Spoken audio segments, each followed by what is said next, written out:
Salve galera, Camp Centro, eu sou o Fortunato. E eu sou a Suelen, e esse é o segundo episódio do Trocando Ideia, sempre com 2 convidados ou 2 convidadas. Hoje a gente tem 2 convidados aqui, muito especiais, que vão conversar com a gente, dividir os conhecimentos, a visão de mundo deles, sempre, né, dentro do tema aí que a gente vai trabalhar nessa semana, que é a Semana da Consciência Negra do Camp Centro, né, dentro aí da celebração desse mês. E assim, né, gente, é aquilo, nesses últimos anos a gente viu aí um avanço aí no movimento negro, nas ações afirmativas aí antirracistas, mas, né, ainda a gente pode perceber ainda um movimento que precisa ganhar força, né, dentro dessa estrutura ainda muito, de muito preconceito enraizado, né, estrutural. E hoje os temas que a gente vai abordar aqui são um pouco complexos, mas que tem que ser falados, né, e ninguém melhor do que vocês para falar sobre isso com a gente, não é mesmo, Fortunato? Sim. Hoje o Trocando Ideia, na Semana da Consciência Negra Camp Centro, quer apresentar e vai conversar com eles, 2 rapazes, 2 homens sensíveis, engajados, que vieram aqui compartilhar com a gente conhecimento. E eu gostaria que vocês se apresentassem. Jefferson, quem é você? Uau! Me sinto honrado pelos sensíveis, pelo engajado, pelo seguinte, realmente são atributos bem interessantes para se cultivar assim, na masculinidade também, na masculinidade preta, e algo que a gente vai pautar ao longo da nossa fala. Mas quem é o Jefferson? O Jefferson é um educador, um empreendedor social há 22 anos, com formação em administração, com formação também em artes, e meio que minha trajetória, esse corpo preto circulando nesse período aí, que o trabalho norteia muito minha vida, foi sempre pautado em projetos, terceiro setor, empreendedorismo e uma boa pitada de artes também. Dessa forma que eu me situo nesse universo. Nossa, eu também quero. E você, quem é? E agora, depois disso, como é que eu me apresento? Eu deveria ter me apresentado primeiro, porque o nível ficou aqui. Imagina, a gente usa sua. Bom, eu sou José, eu sou educador aqui do Camp também. Estou aqui com a turma das conclusivas. Tenho formação em análise e desenvolvimento de sistemas, né? Comecei minha carreira mais voltada para a área de TI. E aí chegou um momento lá que eu decidi virar uma chavinha e fazer outras coisas, fazer aquilo que eu sempre gostei de fazer. Eu sempre também trabalhei no terceiro setor, os trabalhos voluntários assim sempre me moveram, né? Aí eu optei por uma formação mais humana, então eu me formei em História e comecei a tentar entrar na área, entrei por meio da área da cultura, e agora, graças ao Camp, já estou situado onde eu gostaria de estar, na área da educação em si. E trabalhar com jovem é maravilhoso. É delicioso, é muito bom. Meninos, nesse segundo episódio, vocês vieram aqui apresentar a concepção sobre Quilombo 21. Quilombo 21 é um conceito novo, onde a gente vai contextualizar, no caso os nossos convidados irão contextualizar, e para começar, Jefferson, o que seria essa ideia do Quilombo 21? Quando a gente pensa em quilombo, Fortunato, é bacana a gente retomar o conceito e contexto que foi estruturado e organizado o quilombo, né? Como espaço, uma brigada, um espaço de resistência e ao mesmo tempo um espaço de acolhimento, né? Quando a gente traz essa realidade do quilombo daquela época que sim, além de pessoas que foram escravizadas, foram tiradas do seu país, do seu continente, da sua cultura para cá, um espaço de resistência, de acolhimento, quando a gente vê um espaço que sim, tinha predominantemente pessoas pretas, entretanto é um grupo, o quilombo ele foi também gerando, formando espaço para outras pessoas não pretas também estarem lá, pessoas que não se enquadravam na sociedade daquela época, no contexto daquela época. Quando a gente traz o conceito de quilombo 21, ou seja, para esse ano, para esse período, para essa época, como seria nós, enquanto profissionais, educadores, artistas, pessoas pensarem, falarem, como a gente pode se ajudar, como a gente pode se inspirar, como a gente pode se orientar, se ajudar nesse contexto que a gente está vivendo de muita individualidade, mas como seria a gente pregar os conceitos, a irmandade do que era estabelecido na época do quilombo lá, no contexto do hoje, do 21. Trazer isso pra E você. pensar que o quão importante, né, no momento nós aqui enquanto homens pretos, né, educadores, pensar no passado, né, pensar em tudo aquilo que aquelas pessoas sofreram, pensaram e elas se juntaram ali enquanto quilombo, né, E aí hoje eu paro e penso assim, cara, olha a oportunidade que a gente tem de falar sobre a nossa história, né? E se você parar para pesquisar nos principais livros de história, principalmente história da educação, se você colocar lá a palavra raça, se você colocar a palavra racismo, você não acha nada. Então, assim, eu me sinto, agora enquanto convite do Camp aqui, né, é a primeira vez que eu faço isso, troco essa ideia com alguém, para mim é um privilégio enorme de poder falar um pouco da nossa história, de poder participar de uma irmandade, de poder, através da ideia do Jeff aí, de criar esse nome, Quilombo 21, eu me sinto assim, extremamente feliz, sabe? E também um peso, assim, uma responsabilidade muito grande, pensando em todos os nossos antepassados e tudo aquilo que eles sofreram. Se me permite, muito rico a sua observação, José, pelo seguinte: quando a gente recupera essa memória, como você mesmo disse, remete à palavra, a mim remete à palavra raiz, né? Que é algo muito profundo, né? Como que é para hoje a gente se conectar com o que eles deixaram de legado pra gente, porque deixaram muito legado pra gente. Entretanto, ao longo da história, ao longo dos registros, esses legados foram dissolvidos, foram perdidos. A gente dificilmente consegue conectar, né? Agora que tem um movimento de, por exemplo, de recuperação de monumentos, de históricos, onde a gente viu que a maioria dos monumentos que tem nossa... Eu posso falar de São Paulo porque é a minha realidade, é a minha apropriação, meu lugar de fala. Eu sou paulistano e eu cresci num espaço onde teve sempre monumentos de pessoas padronizadas dentro do status quo de poder, de branquitude, e de repente nós não, na minha geração, no meu período de estudos, eu não tive muito essa raiz, essa referência, essa mentoria dos meus líderes pretos que poderiam porventura ser referência para mim, assim. Me traz esse pensamento, essa fala. Eu posso fazer uma observação que vocês estão falando, eu fiquei refletindo aqui, né? À medida que a gente tem um legado, né, dessa raiz, né, do quilombo, dessa organização entre as pessoas pretas, né, desde lá, historicamente falando, paralelamente a gente tem um outro legado que anulou, né, esse legado que é o que você diz, a gente não aprendeu algumas coisas na escola, né, sobre esse legado, porque o outro legado é o legado racista, misógino, machista e afins. E eu acho que isso é uma coisa que vem se desconstruindo, assim, né, com o passar do tempo, mas eu acho que ainda... mas assim, é um legado que caminhou junto, né? Mas aí o outro teve muito mais força por uma questão de relação de poder, né? Eu acho que tem um pouco disso. E aí, até vou trazer assim uma provocação aqui pra você. Como é que a gente faz, por exemplo, com um jovem hoje, né? Eu vejo que assim, eles têm a informação na mão, né? Tá tudo aí. Eu, por exemplo, posso dizer que foi um processo de desconstrução pra mim também, porque eu faço parte dessa estrutura, né? Então, eu lembro que eu participei de um evento na faculdade e tal, que abriu, assim, muito os meus olhos com relação a essa coisa antirracista, né? Porque eu achava que as brincadeiras eram só brincadeiras, imagina, isso não magoa ninguém. Imagina, só ser uma brincadeira, de jeito nenhum. E aí depois eu comecei a entender o quanto aquilo, não é bem uma brincadeira, não sou eu que defino isso e tal. Né? A questão do lugar de fala, enfim. Como que a gente consegue mostrar para o jovem hoje? Porque assim, ao mesmo tempo que ele tem muita informação, ele nem sabe direito o que fazer com isso, né? Então, eu tive essa sorte, né, de ter esse movimento que aconteceu na minha faculdade, que foi muito estruturado para dizer, olha, o antirracismo é isso aqui, vocês precisam entender e tal. Mas hoje, eu acho que tem muita coisa que confunde esse jovem, né? E como é que a gente desmistifica mesmo essa estrutura, esse legado que caminhou junto, né? Estruturalmente falando de discriminação, de preconceitos. Como a gente pode fazer isso?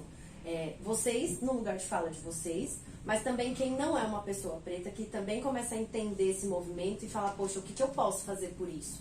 Para poder... eu não sei se eu estou conseguindo me fazer entender. Suelen, eu pensei e você está verbalizando. Perfeito. É isso? Sabe, porque eu acho que como é uma coisa que caminhou junto e com muito poder, né? Porque é aquela relação de poder, né? É absurda, mas... eu acho que é complexo isso, você conseguir desestruturar isso e falar, não é nada disso, tudo que você aprendeu, tudo que você acha que é normal, não é, tá? Vou te contar aqui. Como que vocês, como profissionais da educação, né, hoje aqui, atuando no campo com os jovens daqui, o que vocês acham que pode ser colocado para eles, né, para aqueles que não são pessoas pretas? Como eles podem se posicionar, em que momento eles podem entender a hora de agir, sabe, de falar, não, isso aqui não é legal. Eu posso falar alguma coisa, não posso falar? Eu acho que eu tô jogando um pouco ali no lugar de fala, mas na questão dessa estrutura, né? Da gente conseguir desmistificar ela. É bem difícil a gente desestruturar algo que já bem sido estruturado com o passar do tempo. Enraizado, né? Tá na raiz do brasileiro não se chocar com a morte de um menino negro. Tipo, a gente liga a televisão, você vê lá na notícia, menino negro foi baleado em tal lugar. Aí, caramba, de novo. Mulher negra apanhou do marido, tá. Putz, de novo. Mulher branca tomou um tiro, que sabe? Tem um movimento muito forte aí que aconteceu um tempo atrás, que é o Pray For, ore por. Quando explodiram uma bomba na França, dentro de um estádio de futebol, se não me engano, ou próximo ali na região, a gente começou com um movimento ali, ore pela França. E a gente, aqui no Brasil, nós negros, nós estamos morrendo aos poucos. Então, assim, é muito difícil as pessoas entenderem esse choque. Elas não se chocam mais com um negro morrendo. Agora, se um branco morre, é um choque muito forte, sabe? Então, como fazer para que elas entendam? Ao meu ver, é só pela educação. Eu acho que a educação é o único caminho que pode mudar. Não só essa estrutura discriminatória antirracista que está estabelecida aqui, mas tudo. Você quer mudar a política, você quer mudar a economia, você quer mudar, seja lá o que for, você só consegue mudar aqui pela educação. Porque as pessoas, elas já estão aí com seus conceitos formados, seus preconceitos aí estabelecidos. Sim. Entendeu? Agora, os nossos jovens, aí entra a nós aí, enquanto educadores agora, nós temos a oportunidade de mostrar outros caminhos, de contar a história. Há não muito tempo atrás foi estabelecida uma lei, a Lei 10.000... não lembro o nome da lei, mas que agora, a partir daquela lei, é obrigatório o ensino de história afro-brasileira aqui no Brasil. E isso é maravilhoso, porque a partir desse ensino, a gente consegue entender qual foi essa dinâmica, de onde nós viemos, o que aconteceu e como chegamos aqui, sabe? Então, a partir do momento que o ensino ele é voltado para isso, desde lá da educação mais básica, a gente consegue começar a quebrar esse movimento. Porque se a gente não começar pela educação, isso não vai mudar nunca. Posso fazer uma outra provocação? Você falou da educação. O que é que vocês dois pensam sobre cotas, sobre as ações afirmativas? Qual a concepção de vocês e como é que vocês podem fazer com que nossos jovens virem as chavinhas?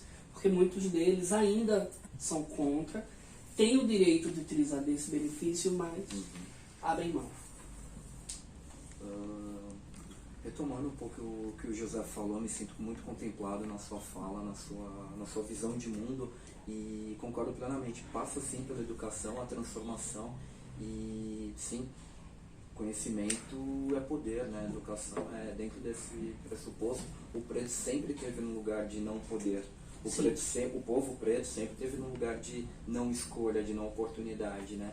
E isso daí a gente vê no dia a dia, isso daí a gente vê no cotidiano. Ao trazer para a realidade de hoje, um ciclo de pandemia, eu gostaria de trazer também que é pelo coletivo, é pelo estar junto, pelos movimentos sociais, passa por isso, essa mudança, essas possibilidades de transformações, de renovação, sim, é pela educação e é pelos movimentos coletivos, pelos grupos, muito pelo terceiro setor, pelas organizações sociais. Quando a gente vê, por exemplo, numa pandemia, num ciclo desse, é importante exemplificar isso, quando os maiores impactados foi o povo preto, em termos de oportunidade, de renda, e a gente vê um movimento do terceiro setor, da sociedade organizada, com foco também muito para o povo preto, porque foram os maiores impactados nesse processo. Sobre a sua provocação, Fortunato, é o seguinte, não tem como a gente não retomar o contexto histórico, que é a raiz, que a gente volta. Ao chegar o 14 de maio, sem dúvida eu imagino que foi um dos dias mais longos assim, dos nossos ancestrais. Quase que sem fim, né? Quase que até hoje, né? Isso. Imagine você acordar muito cedo, junto com o sol, né, praticamente, tendo uma produção, tendo todo um, enfim, obrigado, né, a fazer a sua produção, o seu trabalho. Aí o dia 14 de maio foi feito, né, o processo do 13 de maio, que a gente conhece muito bem, trabalha muito contexto na escola. Mas e aí, 14 de maio? Aquelas pessoas, aqueles talentos que tinham habilidades maravilhosas, tinham uma história riquíssima, muito dela tratada de forma oral, né, transmitida pelos conhecimentos.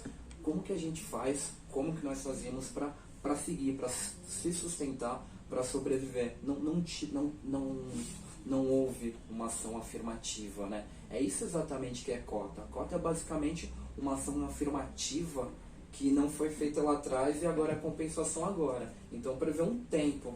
Alguns pensadores,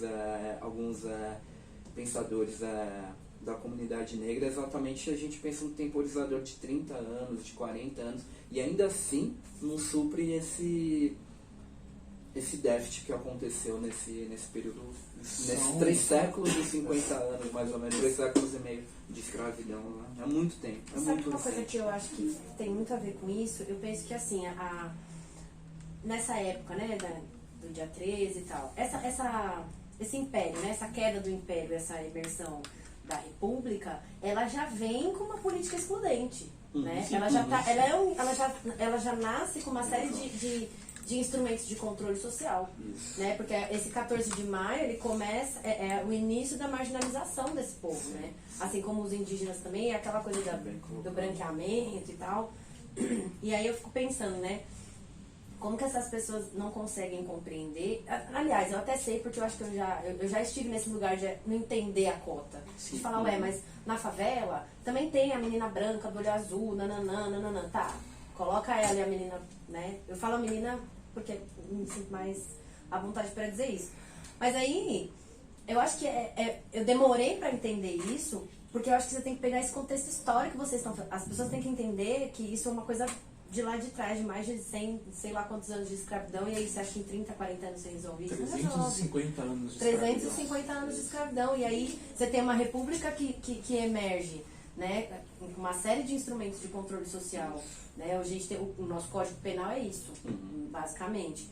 E aí, eu escuto muito assim, as pessoas, quando alguém pergunta, né, sobre essa coisa da cota e tal. E aí fala assim, mas isso é dívida histórica, já foi, não, é uma dívida muito atual, né? E aí eu até faço um paralelo com o selo que a gente ganhou, né? Que o CAMP, ele tem 24%, né? Do quadro, né, de colaboradores do CAMP são pessoas pretas e em posições que não são subservientes, assim, né? Não é o pessoal da limpeza, não é o pessoal da segurança, não, são os educadores, a gente tem diretoria.